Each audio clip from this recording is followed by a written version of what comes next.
My dream was to be a principal of a school. I love kids. We have 6 of our own. In fact, our oldest one is a commander RCMP, and he actually taught me about human trafficking. We're a very close family, and I remember he didn't drop around very much, and he used to when he was a new cop. And I called him home because his hair was starting to turn gray. He was a young cop. And I said, "What's going on?" And he told me the story about child exploitation. He was in the ICE unit, in the Integrated Child Exploitation Unit. And what does a good teacher do? We give seminars. So I started giving seminars about how to protect your kid over the internet. But at that time, computers were new. The traffickers knew how to use them better than anybody else did. And they lured the kids over the internet. So I started learning about this and thinking, we've really got to put protections around the internet. And I started giving seminars, and who showed up? The traffic girls. These little girls showed up as young as 12 years old. And they showed me the tattoos on their necks and their arms. And they belonged to somebody like cattle. I was infuriated. I decided, we've got to get these girls in the court of law where they can tell their story. And the girls told me that they would not tell anybody because there were no laws that protected them. And when they went to court, it was like being in, I don't know, re-victimized again, I guess, if you want to put it that way. So my heart went out to them. And I just, all I can say is, it was the call of God on my life. I told my husband, I said, "I'm going to run for office." And he said, "Well, I've never heard this before." So I said, "There's no laws to protect these kids." And I ran provincially and won. And I found out that wasn't the right jurisdiction. So I actually lost my next election. So I figured, well, good, now I can become principal of a school because I was offered one at that time. And no, that wasn't to be, because people showed up and asked me to run for member of parliament. And I found out that was the jurisdiction I needed to be in. So I said, "Sure, I'll run." I ran and I won, and I was there for 12 years. Parents from the church I was going to, said, "Could you find our daughter? She's on the streets." And they were crying and they were very broken up. And I said, "Well, I'll ask the girls and see if I can find her." And sure enough, they told me that they took the girls out of the city into a rural area, and they went there in another province, but they were to stay there for a month or so and earn money in that farmhouse. And so they told me where the farmhouse was, and the girls on the street told me where the girl was. And this girl was only 14 years old. But I rolled up to the farmhouse, and it's really something how God works with you, because I'm basically a coward, a real coward. Like, I'm not one to, going on the street to give the kids sandwiches is far different than going to a house where bad people are keeping a kid. You know what I mean? And it was different. So I went upstairs. She wasn't there. And I thought, I got to go in the basement. And I did go in the basement, and she was there. And she was 14 years old. She was scantily clad. And I got her loose, and we went up the stairs. And something happened to me going up that stairs.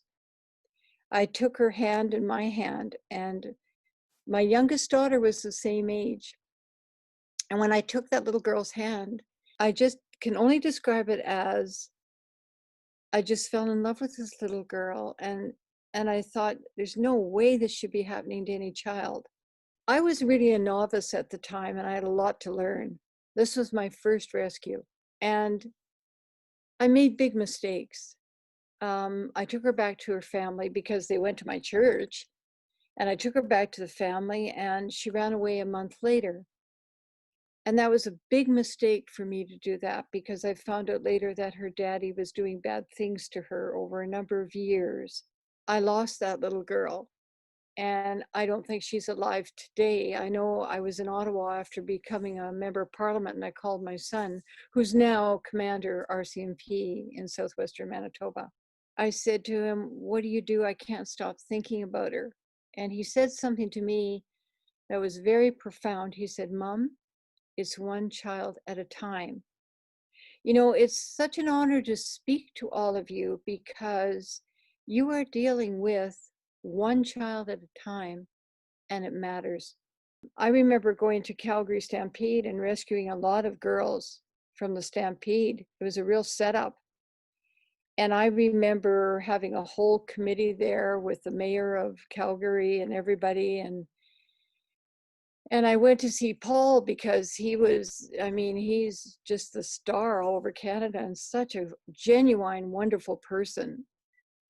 And I said, "Would you be my spokesperson?" He said, "Yes." And it wasn't long before he took over the whole thing and did Not in My City. And I mean, the guy, he's just amazing. And his wife, Liz. And I got to tell you, he told me at one point, he says, "I've never met any trafficked girls." I said, "Hold on. I'll bring them all into Calgary that have been trafficked through the Stampede, and they can tell you their stories." And they didn't want to come back to Calgary because their experience in Calgary was not good. But the next day, when Paul and Liz came into the hotel, and I had this room set aside, and they told their stories, Paul had tears in his eyes, and so did Liz, and they were introduced into the real world of human trafficking because there they were.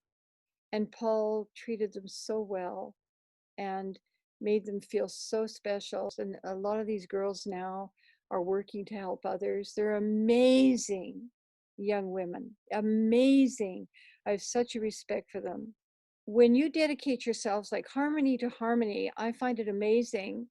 There's only one other singing group that I know who's actually learning about something extremely important and wanting to do something about it. So you are the leaders in Canada. Human traffickers are there all the time. They come from every walk of life. And they make, CSIS has documented the fact that they make roughly now $280,000 per victim per year. So it doesn't take long to become very rich, especially if you have several girls. You know, it's been my experience that a lot of traffickers don't stay in it too long.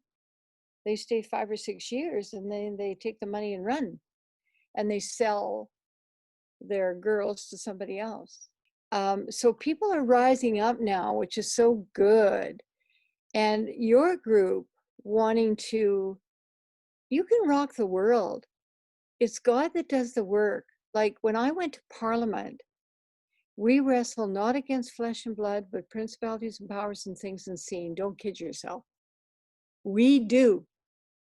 And when I went to Parliament to pass my bills, I was ostracized, laughed at, marginalized. It was awful. In the confines, I said, you know, wake up and smell the roses. Kids are being bought and sold every day. We've got to do something about it.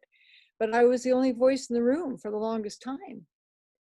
But God is faithful in all we do, and a miracle happened. Everything opened up. And you're right, I made Canadian history twice, but it wasn't me. It was God allowing me to do the work. And with your prayers and with your dedication, you are more powerful than anybody on this planet because we have that power through the Holy Spirit. But it's not easy all the time. God has taught me when you go through tough times, there's always the icing on the cake. He lets you know he's there. And he lets you know that it's okay. We'll get through this together. Because once you start, everyone will go to you.